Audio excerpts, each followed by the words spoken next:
ye kolukela bino moko oyo amesana. Donc comme d'habitude kolekaka awa epa na biso na Congo à venir. Président René aza moko parmi ya ba président ya ba parlementaire debout ya UDPS awa na siège. Président René, bonjour. Bonjour papa journaliste, bonjour. Boni santé ya cash. Nengeni ni coalition na bino entre bino na bino cash na nous et puis entre bino cash na FCC. Ok, merci. Santé ça bien par la grâce de Dieu. Santé peut cash ça bien, je pense que cash jusque là problème exact. Si il y a un problème pour réussir. Ce qui entre cash FCC, je peux vous dire qu'il y a un problème, mais entre UDPS et cash entre nous, il n'y a pas un problème. Mais ce que je vais vous dire est que la santé de notre pays les allie bien. Le problème ne manque pas partout dans le monde, mais nous avons beaucoup à faire par rapport à la coalition. Coalition Nabiso na FCC, ils allient coalition pour un mariage contre nature pour le moment. Même si ils allient Koluka, Babong Salangage, même si ils allient Kotosa, mais il y a beaucoup qui ne marchent pas. Alors, à vrai dire, la santé des coalitions cache les amalamoutés. Mais il y a la santé de la coalition cache les amalamoutés aussi longtemps qu'il y a l'autorité morale na bino. Bino na Mupandi, il y a cache président de la République Félix Antoine Tshisekedi, na Joseph Kabila, bon, on va bien. Comment est-ce que vous avez la santé de la coalition les a bien? Chef de l'État Azali patron de la coalition, à quoi la coalition c'est parce qu'Azali démocrate, à quoi ça va tout qu'il y a ça ne va pas parce qu'Azali Mokonzi, il est appelé à arbitrer le match, il est appelé à trouver des solutions à ma problème. Ce n'est pas un bon père qui va crier à tout le monde qui n'a pas de. Donc un bon père doit faire un effort pour Banabali Ananda, mais ça va tout que l'hôpital a quitté. Donc chef de l'État a eu des problèmes entre cash et FCC, mais à quoi il s'est moqué de problème même s'il dit partout que Kabila c'est un bon partenaire, d'ailleurs Kabila a bien déjà que tu sais que ça la bonne pour la lycée parce que n'a jamais fait Kangaye. Donc entre coalition cash et FCC ça ne va pas. FCC Azali na Katia système à blocage. Cash Azali na système à construction. Les deux ne peuvent pas marcher ensemble. Pour Bangona Bisso fan ensemble, il faut à la vision moko. Or Bangona Bisso ça ne marche pas. Donc s'il faut dire vrai entre coalition cash FCC Mutoya Telemi a Bisso non ça va tout le monde battu à l'école bazosol. Battu à l'école bazosol boyebi pourquoi bazosol. Chef de l'État Azali lié par un contrat. Contrat nini azanango envers le peuple congolais, le bien-être du peuple. Alors, soit bandi kolobama B, ouais, dans la coalition, et pourtant la coalition, il y a un déjà géré Nanimboka, et Kobimafo, Nami Swabatu, et que Baby Sapé, valeur, il y a coalition, on a directement peuple quoi, s'attaquer à Banan Bazali blocage.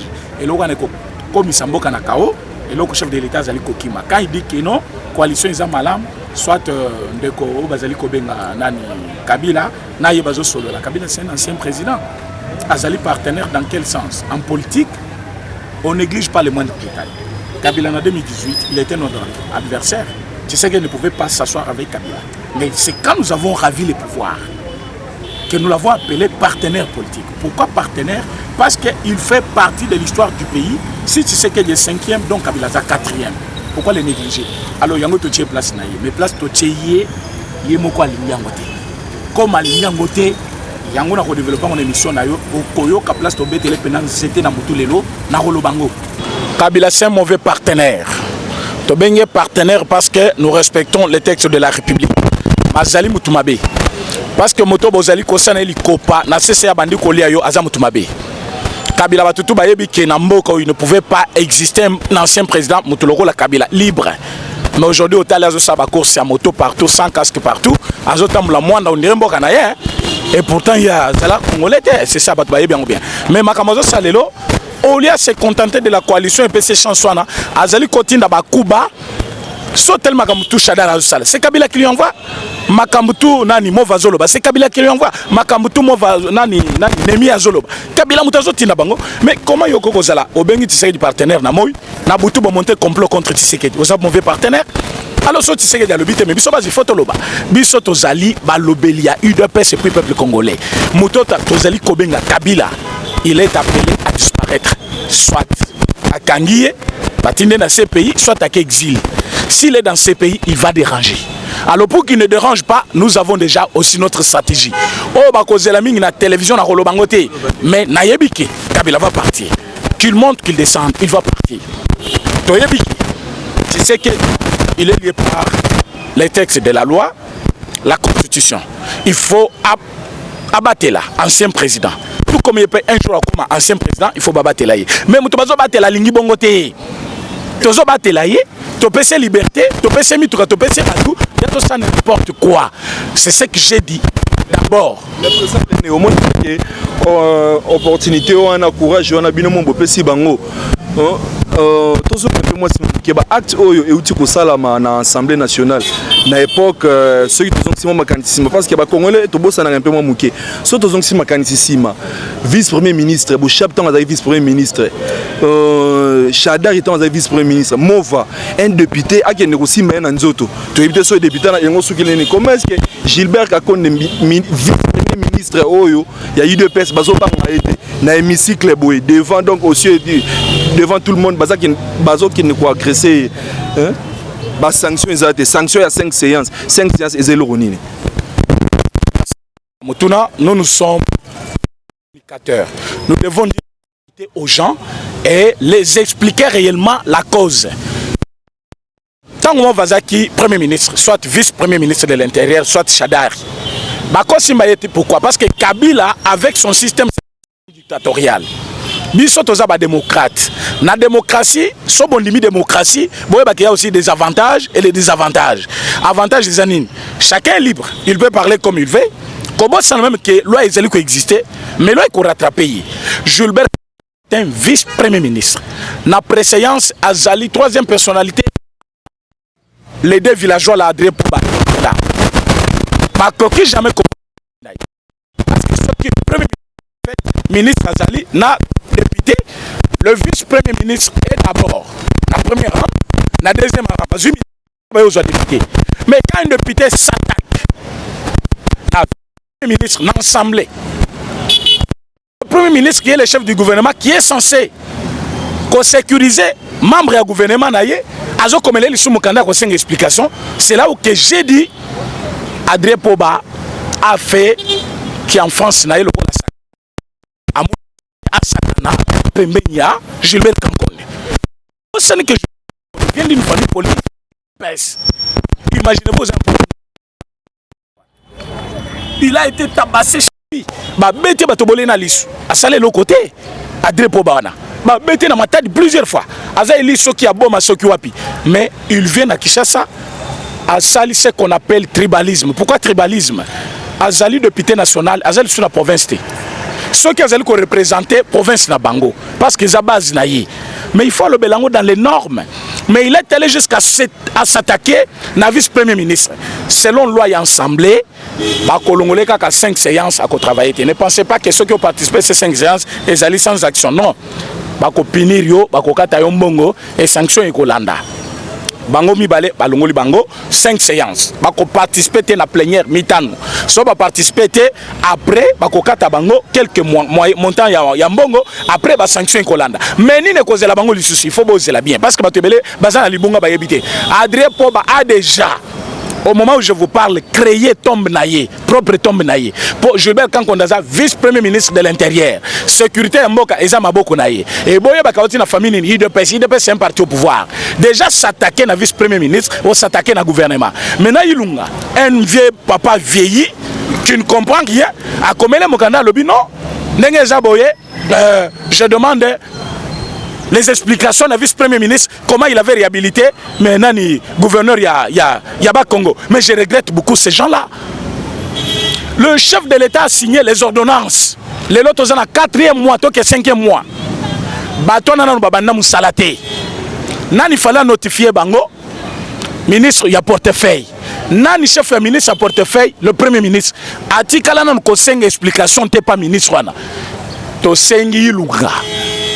Mandat d'abord qu'on senga explication du ministre de portefeuille. Autour naïe pourquoi on notifie Batouana parce que Bazan nommé par le chef de l'État pour pas que Gobanda Moussala. Mais qu'est-ce que vous notifié Bangote? Tant qu'il n'a pas encore demandé les explications du ministre de portefeuille, Ameka Rotuna Ilungati. Et Nani quand condamné. Quand on ne doit rien donner comme explication, aussi longtemps que les ordonnances des chefs de l'État souffrent de contre-signatures, il y a ministre du portefeuille. Mais comment Ilunga a pris cet engagement ya ko komelaye pour appeler ses demandes d'explication. Et Zali mitindo Kingakati. Donc Kingakati na absence de Jean-Marc Kabound.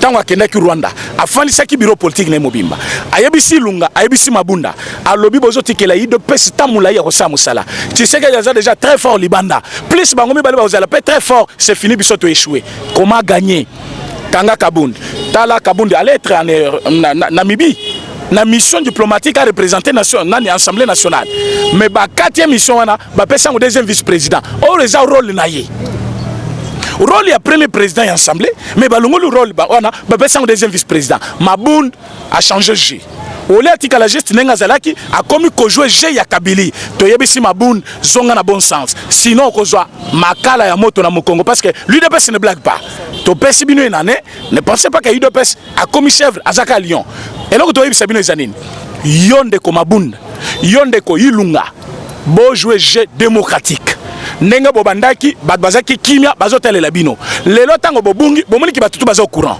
okomi ko komela Jean-Marc Kabound Mukanda asenga pardon au bureau politique et assemblée depuis quand le monsieur très fort l'étudiant le plus intelligent atteint ba professeur retraite 4 jours Bobenga qui est étudiant, mais bien professeur beaucoup de retraite. Ce qui montre que qui sentent Bokende pas embatté pour étudiant l'équimayel. Maza étudianté. Boy Baka Etienne Tshisekedi Atika est déjà dirigeant à partir à Monen, c'est-à-dire il était déjà chef à l'époque. Tous eu pouvoir car un étudiant. Alors cet étudiant là ne demandera jamais pardon tant que Bino Bosengina nous pardonne au peuple congolais. Pour que Kabound demande pardon. Na FCC soit na bureau et assemblée nationale, il faut que Kabila demande pardon pour la bataille sur Aboma na Congo. Tant que Yabomi Bango, asengi pardon te. Au moment où nous parlons, UDPS milingeza kunati lelo, to lungula ngote. Abomela biso batu na kati ya siège, bake ko yibate, ba fingi ete mena siège, aya tumbi siège. Asambi samate, to tikele temps atambola na moto na yi. Le président Abagi Makamouana, donc c'est déjà du passé hier à occuper un sous-souté. Parce que tout le monde a Félix Tshisekedi, Aza seul contre tous. Donc Yemoro Aza ko se battre jour et nuit à Zolamuka. Même à Tabato Baza Pemena, Baza ko aider, Tebisoto Moniango, Bane Bato Belé, Bakombato Baza na santé, au Bande ko Bunda chaque jour. Tilelo Boutiré na santé.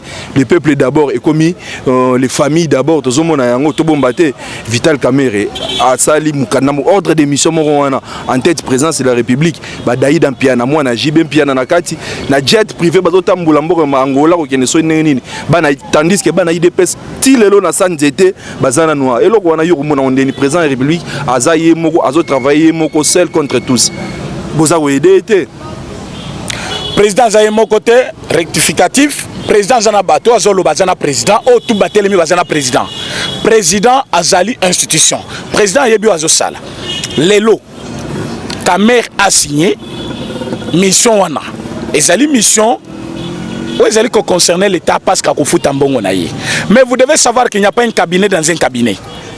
Directeur de cabinet c'est d'abord un travail dans l'ombre et chef de l'état. Normalement il ne peut pas s'afficher même nenga s'afficher kana. Mais parce qu'il a bourré de beaucoup d'intérêts, il apparaît n'importe où, même là où on ne l'a pas envoyé. Toyebike, Motuloko la caméra, Azalu, directeur de cabinet chef de l'État. Mais na kati ya cabinet naye, il faut un bureau naye privé. Na bureau privé, on nomme n'importe qui, ata zamwasi na yo, ata, un bureau no privé. Bazo futa mate par mois. Mais na mission diplomatique, nenga tindi bango wana, bako futa ma par l'État. C'est là où nous condamnons et puis toujours de créer du jour au jour que Kamere Azali plus risé. Azali plus risé, Azo préparé plutôt électoral en 2023. Or, aye bayango ko bandalero ti lobby. Ezali sous kamwa ko bombate accord e signamaki na Kenya ezalaka lisusu te. Soyez bien ngoté. Accord ezalaki, tu sais quel chef de l'État, Kamer Premier ministre. Dès lors que Kamer a accepté d'être directeur de cabinet, cet accord tombe. Parce que disposition principale et accord, ils ont déjà violé. Alors, s'il faut azélake, un jour, va soutenir le parti Tshisekedi en 2023, il y a commis comme manigancé partout, nous sommes dans le cas, va disqualifier Tshisekedi pour être en Kobima, mais il se trompe. Il se trompe pourquoi? Parce que Kalaté, même il va sauter. Alors, soit zongi na bon sens, à sauter. Le chef de l'État a le droit de nommer et révoquer son directeur de cabinet. Ce n'est pas par un contrat. Donc, Denga Zawana, je pense que à Kolungwa, selon volonté à chef de l'État. Mais biso le kotozolo beza ke biso to IDPS. Même son chef na yekuna zolo bati ayeba ke biso to mona. Tozolandela de près. Tant ordre de mission est signé, mais biso nyos to moni. To moni mwana amida na kati o babota na jibe, yé moko amida na kati moi si na yé. Bon, mais lui il a signé quand même. C'est un bureau politique na yé. Bureau privé na yé à côté mutu nyon swali. Mais pourquoi il ne prend que sa famille? Là c'est aussi mauvais parce que biso to ba démocrate. La démocratie, vous devez faire jouir tout le monde. Maintenant, bateau ya tchewana. Même si c'est un bureau privé naïe. Mais pourquoi ne pas prendre aussi bateau mayel ya musiga musiga? Kaka moi na moi si naïe, hein, wa bota na jibe, na moi si naïe, na bande kone mususu ache, na lek na mubali ache. Mais bande ko yi de pesa, bako kota na bureau politique naïe. Pose le directeur de cabinet à chef de l'État, mokonzi na biso. Oko ipe ko zo batu musu ya parti na biso, o tche sima ya bureau na yo parce que bango to ba travailler na présidence. Pourquoi zo ka famille na yo? Yango to lobi caméré, tu as un temps pour toute chose. Dans la Bible, il y a un temps pour toute chose. Tant qu'il y a des zali, il y a des ali. Ceux qui ont moniqué, au coquin, ils sont déjà candidats indépendamment. C'est le moment où on a la présidence, où on a préparé l'électoral. Mais ceux qui ont fandi pour l'électorat, c'est-à-dire pour préparer la campagne la président et Senga Kambongo. Yango komi kopé Sambongo, Rabana, Basi. Une façon de encadrer déjà la famille pour que Mbongo soit et ça la moussano à campagne. Mais tu ne vas pas réussir. Pourquoi? Parce que tes alliés respectueux des textes, tu en quarantaine déjà. Au Kolunga présidence aussi en silence, n'engue tu pouvoir en silence. Kabila kokende pe en silence. Tozo bisabilo makamunyo soyo, to bimisaka mo pambate. To bimisaki mo fouiner, les lobatunyo so bazu fouiner, ba komi kotambola nango. Quand nous avons dit que nous n'allons pas fouiner dans le passé, cela ne veut pas dire que Kabila ne serait pas arrêté, la juger. Parce que je vois beaucoup de gens qui s'enflamment. Oh, Tomoni, dans l'Union européenne, balongoli sanctions à la mer Mende. Je vous dis ceci, mes chers internautes au Borolanda, Boye Bake, la mer Mende va assouplir peine naïe parce que le chef de l'État avait plaidé. Le chef de l'État avait dit, Bame Kakokiti s'appelle Nabango. Parce que Yazaki Pini Ponane, Azaki ministre de l'Intérieur. Mazaki ko défendre bateau Bazaki ko salamabe wana. Maintenant, du fait qu'il y a eu un changement, il faut qu'il y ait Azale reconnu comme non coupable. Il y a un moment de mandanaï. Mais tous les restes, Batika n'a papier. Pourquoi Batika n'a papier? Est-ce que il y a Bangoli sus? Au moment où je vous parle, chez Okitoun et l'autre est là, dans un avion. Bakela et Bakela, pardon. Yosomonia, Nani, c'est payé à l'immissimut. C'est payé à l'immissambe mbate à l'andété, Libanda, Mamike, Inane. Ake Kolimbi Sakabila na batunaye. Chez Okitoun, directeur, chef d'état-major plutôt, chef d'état-major ya Kala, Nani, DJ Tumba. Bazan kati avion, Bakei Kuna. Bakei Osengani. Balimbi Sakabila, Balimbi Sabatunaye, na famille politique naye. Mais DJ Tumba, tu étais chef d'état-major. Tu servais sous le drapeau. Aux alliés dans camp politique, les lots, on s'appropriait quand il y a Kabila. Ça montre pour qui tu travaillais. Yango Batunyoso, Obomaki na Congo, Yomotozaki à la tête de l'armée. C'est-à-dire, il y a qui complot au Boma Congolais, n'a pas soudainement sur Bakoufa la guerre. Parce que Zaki Moutou à Kabila, les lots comme ils s'engagent pardon à la haie. Ce pays à côté à la Colimbi Sakabila n'a pas tout été parce que Batouba Koufi Bakotika la Rosé Quaté. Mais la mère Mendes on a assoupli quand même, c'est parce qu'il défendait le mal. Maintenant, il y a eu un changement. Pour vous dire vrai, c'est Tshisekedi même qui a demandé. Pour ne pas éviter. Il avait demandé qu'il quitte Samakam Nabango. Et quand il parlait de ça, pourquoi Balungu va te belleter? Pourquoi Balungu va te belleter? Tshisekedi sait ce qu'il a fait. Depuis que Tshisekedi est président, la mère Mendes Abimi na média, a n'importe quoi. Vous ne savez pas ce qui s'est passé en bas, on peut à la télévision. Tous à peine un secret belé à Kawana. Et bien, secret, on est servir, biso année en Sili. Mais cela ne veut pas dire que Kabila et sa bande de voleurs, Tokolimbi Sabango, ils seront poursuivis jusqu'à la fin. Chadar il sera arrêté, Mova sera arrêté, lui-même Kabila sera arrêté. Tout le monde ils vont fuir. Opération Yakola qu'on a géré Japon à mon côté. Et Japon a camp politique en FCC, Mobimba. Alors, ce qui est l'obaye, avec esprit, Bazala Simaya, Kamere avec sa rusée, comme il a gagné. D'abord, il va te porter au Benginga Balobi. Façon même à la présidence à Yangote. Si on termine président soit au Salabatio, à Talaka, on dirait l'Ismoko Yalicholi, Hermoko Skoye Kosan et Tazo Seka, Toyebi, ma politique, n'a union so. tozo bimisango po yeba ke to yebelio lobby ya bopesa ki ba kombe belé ba to ba simba été ba kombo ya ndenge na ndenge o bopesa ki ye to ebite soki o ndenge nini donc niveau bo tchaki caméra niveau bo andai ko adorer to ebite donc on imite que lelo yo bo ko koma na ndenge bo komi wana UDPS atikala komisa caméra te banda UDPS aza UDPS style lelo akomisa caméra te caméra ya to bengani plusieurs fois to kepeko to kota na kati ya dialogue akomi bo biso to lobi so ya zali biso to zalate Fayulu ko récupérer yango amoni alobino na G7 so ki caméra yenga na koyate mais ceux qui botali bien RTC a lobby avec ou sans machine nous allons aux élections kaka Fayulu alobaki akotika la kokota G7 mon côté soit rassemblement na caméra te akanga ki caméra na loboko baki ko réclamer token l'élection na machine à voter te ce qui montrait que bazali na complot jeune à bango to ezaki basé kaka ba discriminer mutu moko Félix Tshisekedi ou UDPS to ko découvrir en après maintenant comme nous étions liés par un accord avec lui là-bas tout le monde qui biso to longoli signature yé pas yé yango to longoli pe moyen ko longoli ezaki te tondimié mais tant waye atiki motema mabe na été azaka toujours plus risé lelo to moni yango po e bakaza plus risé nana bengaki mukoko na batu ya FCC c'est lui mais ayebi que parti na biso na batu na tozo kanate mazo benga batu parti na biso na batu ya PPRD a sangisa bango de quel pouvoir de quel droit donc babenga pacificateur a pacifiera makambu pacificateur ya Kabila na batu na ya kala ba 1+4 bisote na 1+4 biso tozakité so pacificateur yena mbemba na ba Fayulu demba sala bango gouvernement na ezaki bango nyonso na ba muzitu ba ministre sauf UDPS mais maintenant comme nous sommes là tous allez on a besoin de l'eau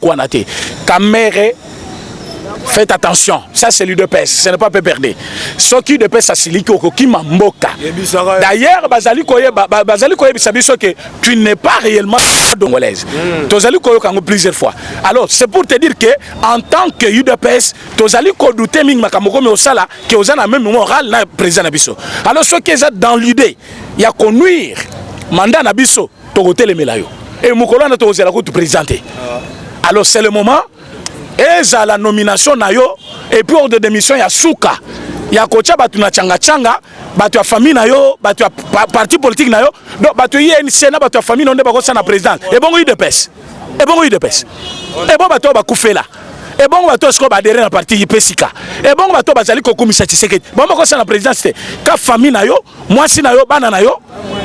D'abord, ce n'est pas démocratiquement ça. Il ne faut pas faire ça. Abisso, bon, slogan, il y a le peuple d'abord. Tobo ça en abisso parce qu'il y a un niveau donc sentir le éligné déjà et tout ana. Dollar paye et commis déjà sur 17 000. Tobo ça le slogan, le peuple d'abord. Le peuple d'abord ne tombera jamais parce que c'est un slogan rénovateur où EPC de pèse les lots élan dans le monde entier. Le peuple d'abord. Toza peuple d'abord à 5 choses. Je vais citer tout. Tu sais qu'il y a commis le pouvoir. Il n'a pas regardé sa propre famille. Il a d'abord fait makambo nécessaire pour le pays. Et là, Liboso, Abosane Bemba Tatana pendant 5 mois pas Kundayang. Et là, Mibale, la nomination à Sali, la cabinet naïe. Batoyi de Pes Bayaki après. C'est Kamer qui a commencé les autres. Tokeye Loko Misatu. Vous verrez bien depuis qu'il est président, Tigala Komanaka Saïté, province naïe. Banda Azali président Lelo, Asa Sali 4 tours l'Est de la République. Mais Nakasa y en a commenté. Ce qui montre à la peuple que intérêt personnel ou privé. Le peuple d'abord Rosali Koloba. Dollar Kabilati Kango 167, 165. Ce qui déjà taux d'échange est 165. Taux d'achat ils a combien? 17 000. Donc 17 000 ils ont à l'éloté.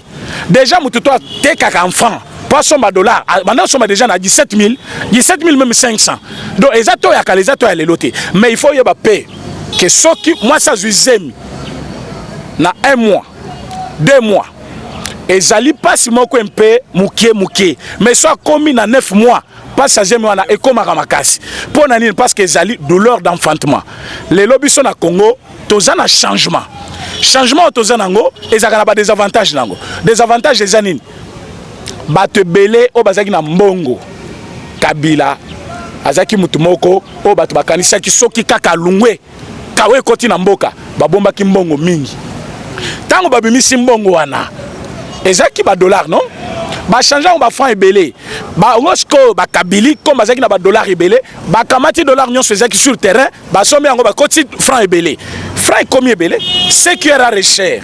Dollar ezamuke, franc ebelé, yango dollar emati. Ezaki opération moko forcée pour batinda ba congolais ba silika. Mais ba congolais peut ba silikité, ba comprendre que c'est un changement qui s'annonce. Et puis, on ne peut pas donner le social aux Congolais sans travailler. Tous en bilangati.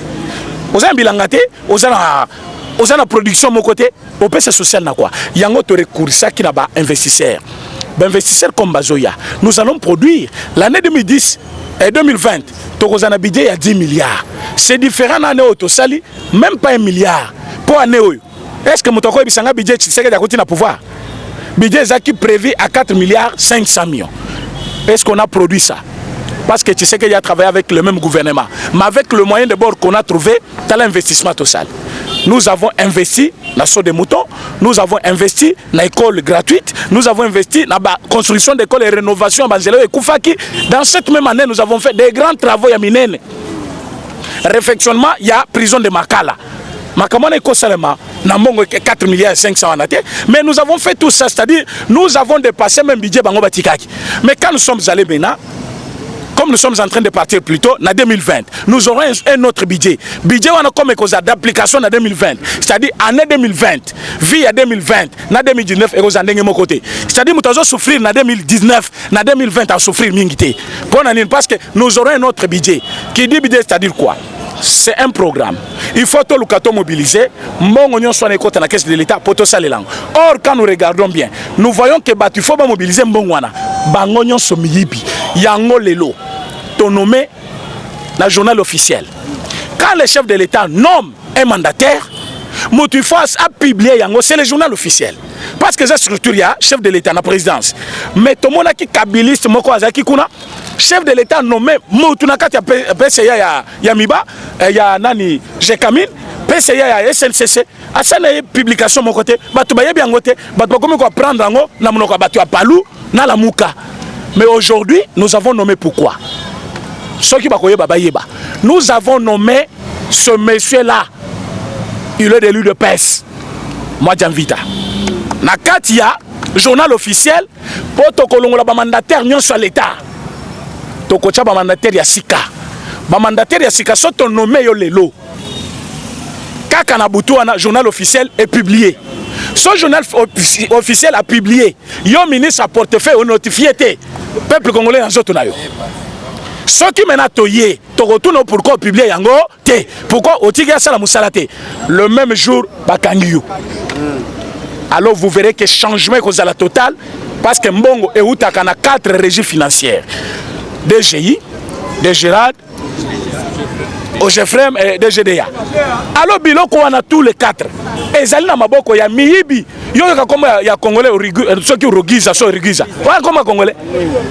Est-ce que l'on mutu est-ce que mutu na Congolais? Est-ce que mutu na ko produire Mbongo pour la Congo? Alors comme bisoto yebi que régie financière pour bango ba ministère des finances. Mais on Mbongo kota na finance et où ta kawapi na ba régie financière. Mais ba régie wana tout et na maboko na bango kaka. Oh bazo sala biso to yebite makamusu baye baka soki okoti ofana ibonga tu sais que il y a eu une année ya kofana na ibonga pour na koyeba réellement ce qui se passe, raison pour laquelle la tika ki bango nyonso pour yeba réellement qu'est-ce qui se passe. Comme maintenant au courant de tout Kabila va sauter, ils vont apprendre à nager. Kola konager na lingala konager na bango siko kozala ndenge nini bazo nager bazolela biso tozo nager tozo seka biso tozo poto kanga yo mais yo zolela poso bazwinga ya liwa mais kuna pe mai kilo maboko kilo mutu pe na sima odindi mala moko eloko to yebisi bango c'est le moment ba pona ba pays ba kende soki baboy ko kende batika la gestion de la chose publique libre soki bazawa na pona ko tia biso des ordres ba koyoka son et jour wana mutu akobenga mutu akozalate mutu akolimisa pe moninga akozalate. Merci beaucoup président René.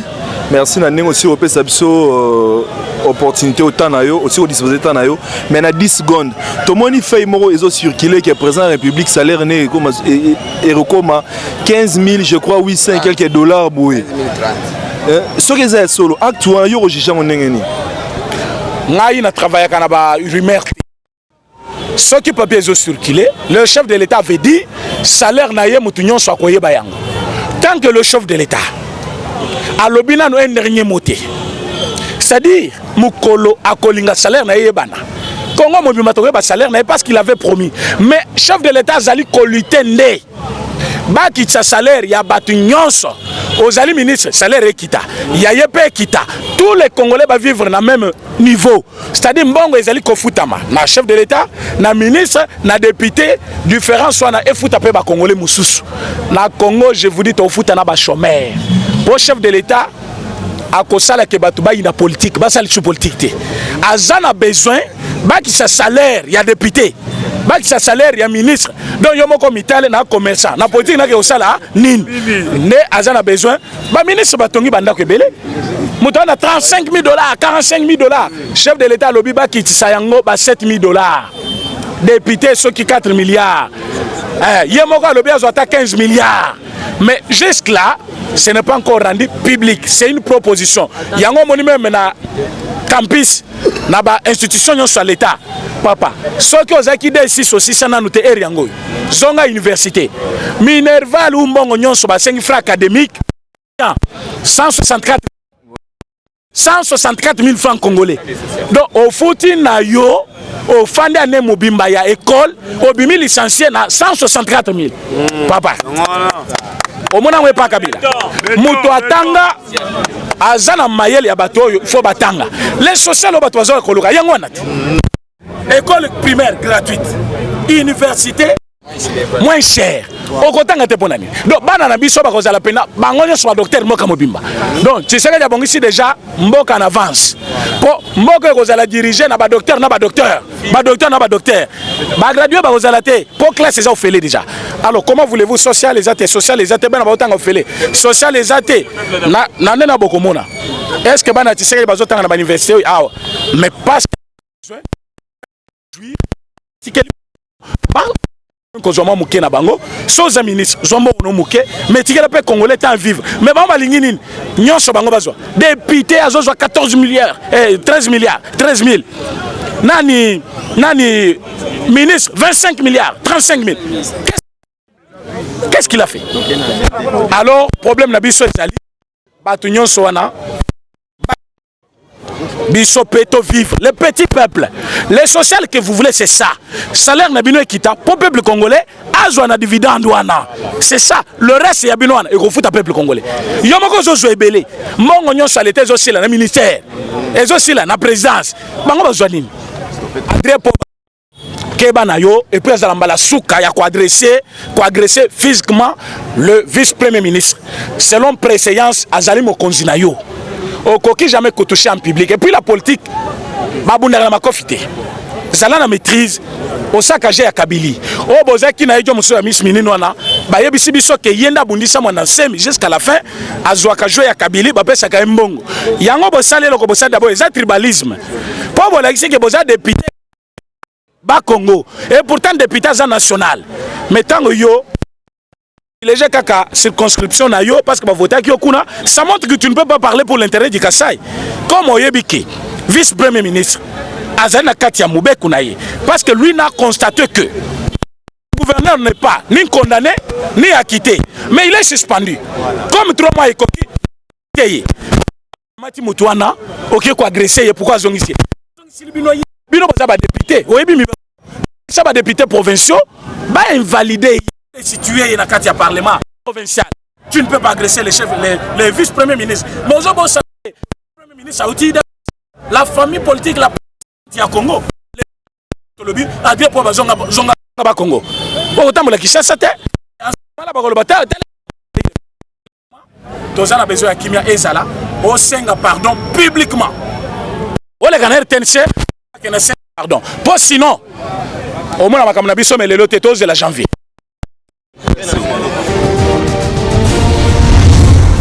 Congo Avenir. Mboka ya Bakongo.